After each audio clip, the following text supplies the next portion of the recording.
ahora la profesora pues es un estudiante que adquirió la lengua de señas desde bebé, porque está de familia sorda, pues obviamente es una variable que incide en que tenga un rendimiento un poco más exitoso.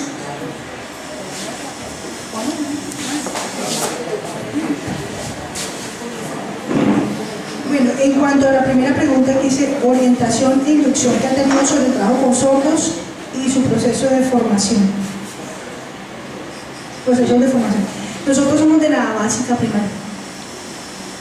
Entonces, inicialmente nos enfrentamos con los estudiantes sordos sin tener orientación sobre el proceso pedagógico a llevar a cabo con esta población.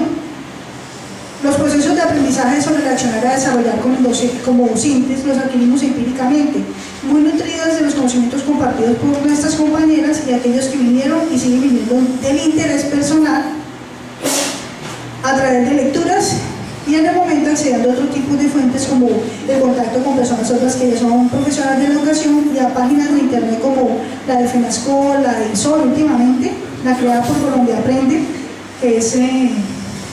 ya tiene una parte de inclusión, ¿no? Donde hay unas temáticas sobre la parte de sordos. El EduSitios. Bueno, quiero contarles como anécdota frente a eso, contarles como anécdota que anteriormente pues que llegaron nosotros no sabíamos lengua de señas, quienes sabían eran las pocas personas y había un poco de egoísmo y no lo compartían con nosotros, entonces nosotros siempre preguntando nos parecía maravilloso. Cuando yo llegué, porque pues igual otras personas que vienen de más atrás pueden contar una historia de las diferentes etapas por las que pasaron. Nosotros siempre interesados, pregunten, mire, queremos aprender, pero no había la apertura suficiente para hacerlo. Leer sobre las personas sordas, un día por acá en nuestras manos el libro de Carlos Sánchez. Y bueno, leamos qué dice acá, o sea, nosotros siempre tratando de buscar un camino, todas. Cuando teníamos un espacio nos reuníamos, teníamos un grupito ahí siempre discutiendo, bueno, usted cómo hace, y usted cómo afronta tal cosa, cuáles son las estrategias que utiliza, uno tratando de mirar cómo puede ser, porque no había un derrotero ni una formación particular. Algunos aterrizamos allí simplemente vaya a trabajar allá, y nosotros primera vez enfrentando a la población sorda, y entre quienes inicialmente recibieron un curso, pues mirar cómo como docente uno es productivo y cómo ya que los chicos sean proactivos, sean eficientes a partir de una ruta que no está trazada y que hay que construirla a partir de, básicamente lo decía, el interés personal. Bueno, otro tipo de orientación que hemos recibido es a través del INSOL. En alguna ocasión nosotros estamos discutiendo allí que cuántas pasantías hemos hecho. Una dice, no, fue solo una pasantía, la otra dice, fue 2. Bueno, yo recuerdo que hace 20 años hice una, por decir algo, y después, posteriormente, como 15 años después, la otra. Entonces, muy espacial, ¿no?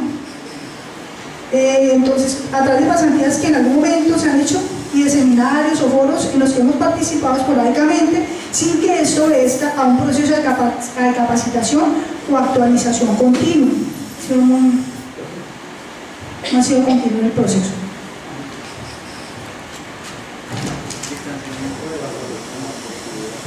La segunda pregunta dice, ¿qué sabemos de nuestros estudiantes sordos en el plano académico, social y lingüístico?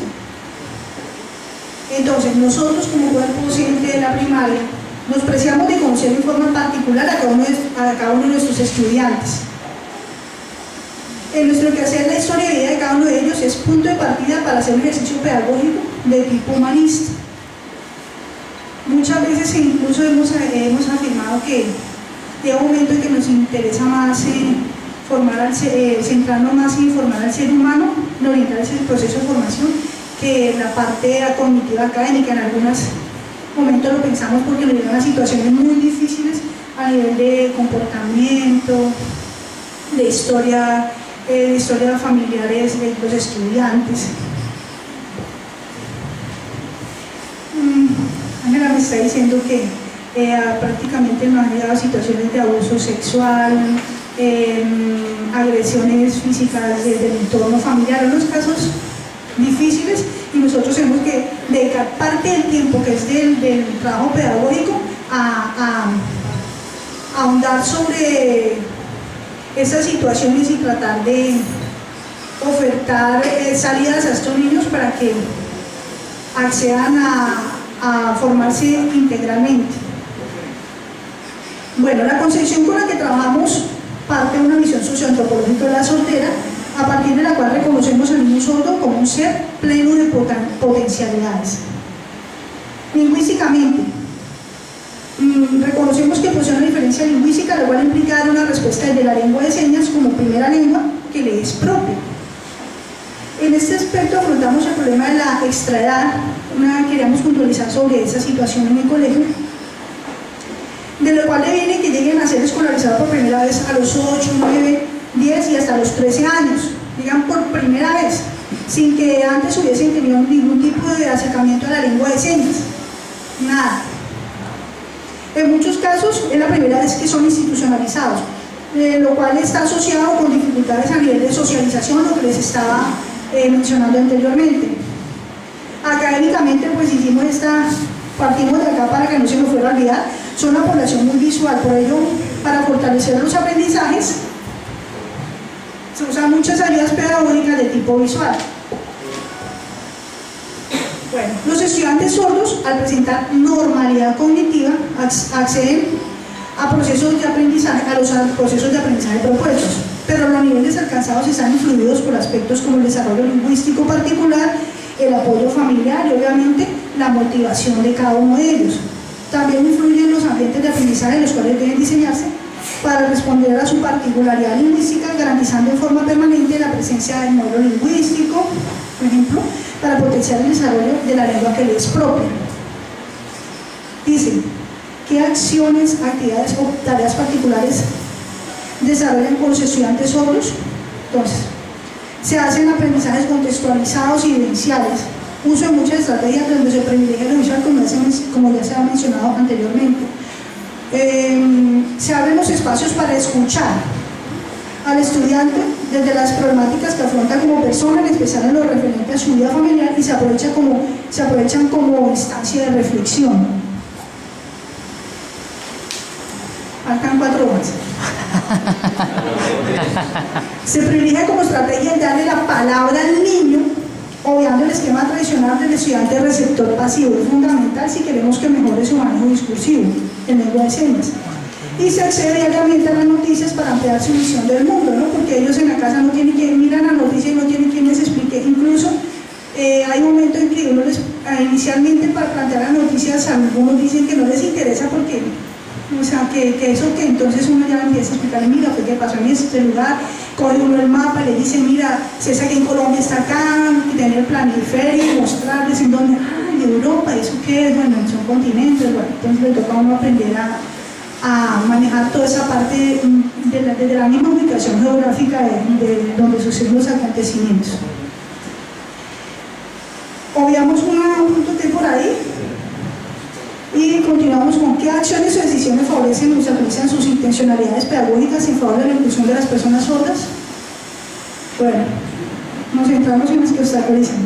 Favorecen, entonces, institucionalmente nosotros vemos que aquí favorece mucho la apertura del cuerpo docente y administrativo. Si hay una cosa maravillosa que tenemos en esta institución es el recurso humano. Con todas las fallas que estemos cometiendo, es un recurso maravilloso y de aquí hacia adelante tenemos que trabajar sobre esa potencialidad para direccionar acciones.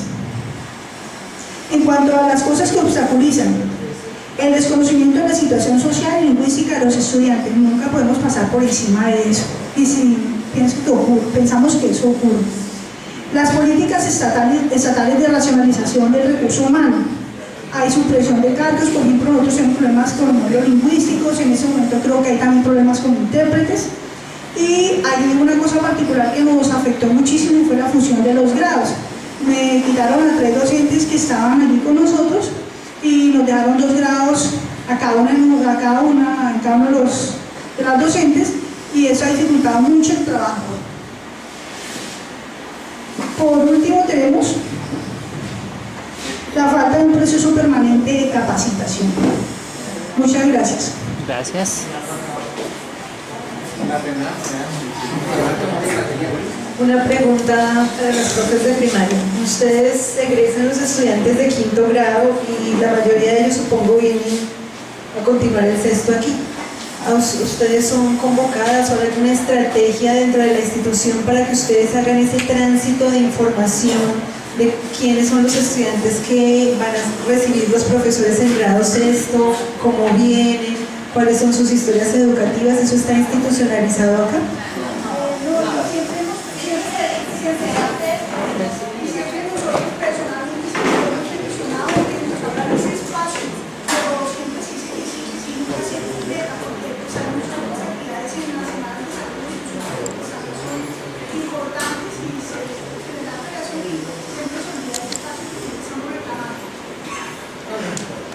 Les agradezco si nos dejan las hojitas con Alejandro, donde tomaron sus notas para tener el referente de lo que escribieron, por favor. Muchas gracias, profes. Está listo. Buenas tardes. Departamento de Informática, Gracias, profe. Educación Física, Artes. Y demás. Bien, las respuestas que vamos a dar nosotros como departamentos, ya algunos profesores como que han contado más o menos, entonces no vamos a repetir para no volvernos como lo mismo. Pero sí vamos a tener en cuenta la primera pregunta: ¿qué orientación e inducción tuvo o ha tenido sobre el trabajo con sordos y sus procesos de formación? La primera vez nos reunieron ambas jornadas, a la mañana le hicieron la propuesta, ellos fueron enfáticos, dijeron no. Nos reunieron a nosotros y nosotros, porque todavía tenemos ese proceso pedagógico, dijimos sí. Sin embargo, nos hicieron promesas que nunca se cumplieron. Hablaron de que el Estado nos apoyaría, que nosotros no tendríamos que aprender lengua de señas y que tendríamos medios audiovisuales y otros elementos para poder trabajar, que realmente nunca sucedió. Sin embargo, y con el respeto de ustedes los presentes que están acá, yo digo que mis compañeros de la tarde fuimos capaces de enfrentarnos a esto. Con dificultades aún todavía seguimos, que ustedes están viendo que estamos en ese proceso. Ese llamado de inclusión, que antiguamente se llamaba la integración, pues yo lo diría que al comienzo fue como maravilloso, porque cuando uno está en expectativa de algo, pero cuando uno no recibe el apoyo, comienza a decaer como ese deseo, ese ímpetu que los maestros de pronto tenemos algún proyecto. Yo me acuerdo cuando era directora de curso, que fui la que inicié en el CESTICO la primera vez. Me acuerdo tanto que nos reunieron y preguntaron que quién iba a ser la directora el director de curso, y nadie decíamos nada porque todos sabíamos que no sabíamos nada, hasta que yo decidí, levanté la mano, pero yo decía, yo no sé nada de señas. Es cuando aprendí que los niños sordos tenían una gran capacidad y esa inclusión o esa integración era parte de nuestro conocimiento para ayudar a los niños. Sin embargo, uno más adelante se da cuenta que hay algo que lo trunca para poder salir. La segunda pregunta, la otra es que también nos llevaron a Bogotá, nos llevaron a esto, lo que dijo Manuelito, era un abrebocas que ahí pasó, y ya dijo la profesora un tiempo y después otro, y nomás volvimos a saber de ese tipo de trabajo que sería interesante volverlo a retomar. La segunda pregunta: ¿qué sabemos de nuestros estudiantes sordos en el plano académico, social y lingüístico? Yo creo que la respuesta la hemos dado clara: casi nada. ¿Por qué? Porque nosotros muchas no sabemos ni lo de los oyentes, mucho menos de los sordos. Casi como que nosotros no nos preocupamos, solamente lo que diga un observador cuando a veces lo necesitamos. Y si necesitamos llamar a una mamá, llamamos, y hace ni siquiera el número coincide. Esa parte también hace que nosotros, pues, nuestras acciones no sean completas con los niños sordos, porque primero que todo desconocemos eso.